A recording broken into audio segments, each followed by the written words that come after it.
सासरच्या मानसिक आणि शारीरिक त्रासाला कंटाळून वैष्णवी हगवणे हिने गळफास घेऊन आत्महत्या केली। या प्रकरणी वैष्णवीचा पती शशांक हगवणे, सासू लता हगवणे, ननंद करिश्मा हगवणे यांना मृत्यूस कारणीभूत ठरवल्याप्रकरणी अटक केली आहे। वैष्णवी हगवणेच्या मृत्यूनंतर तिच्या 9 महिन्याच्या बाळाला घरी आणण्यासाठी वैष्णवीच्या आईवडिलांकडून प्रयत्न सुरू होते। तसेच वैष्णवीचं बाळ हे ना हगवणे कुटुंबियाकडे होतं ना कसपटे कुटुंबियाकडे होतं।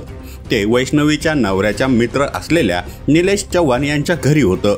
त्यानंतर वैष्णवीचे काका बाळाला घेण्यासाठी निलेश चव्हाण यांचं घर गाठलं, परंतु यावेळी दरवाजा बंद असल्याचे दिसून आले। त्यानंतर काही वेळेतच कसपटे कुटुंबियांना एक अज्ञात व्यक्तीचा फोन आला आणि बानेरच्या हायवेजवळ येऊन तुमचे बाळ घेऊन जा असे सांगितले। त्यानंतर वैष्णवीचे काका बानेरच्या हायवेजवळ गेले आणि त्यांना 9 महिन्याचे बाळ सुपूर्द केले।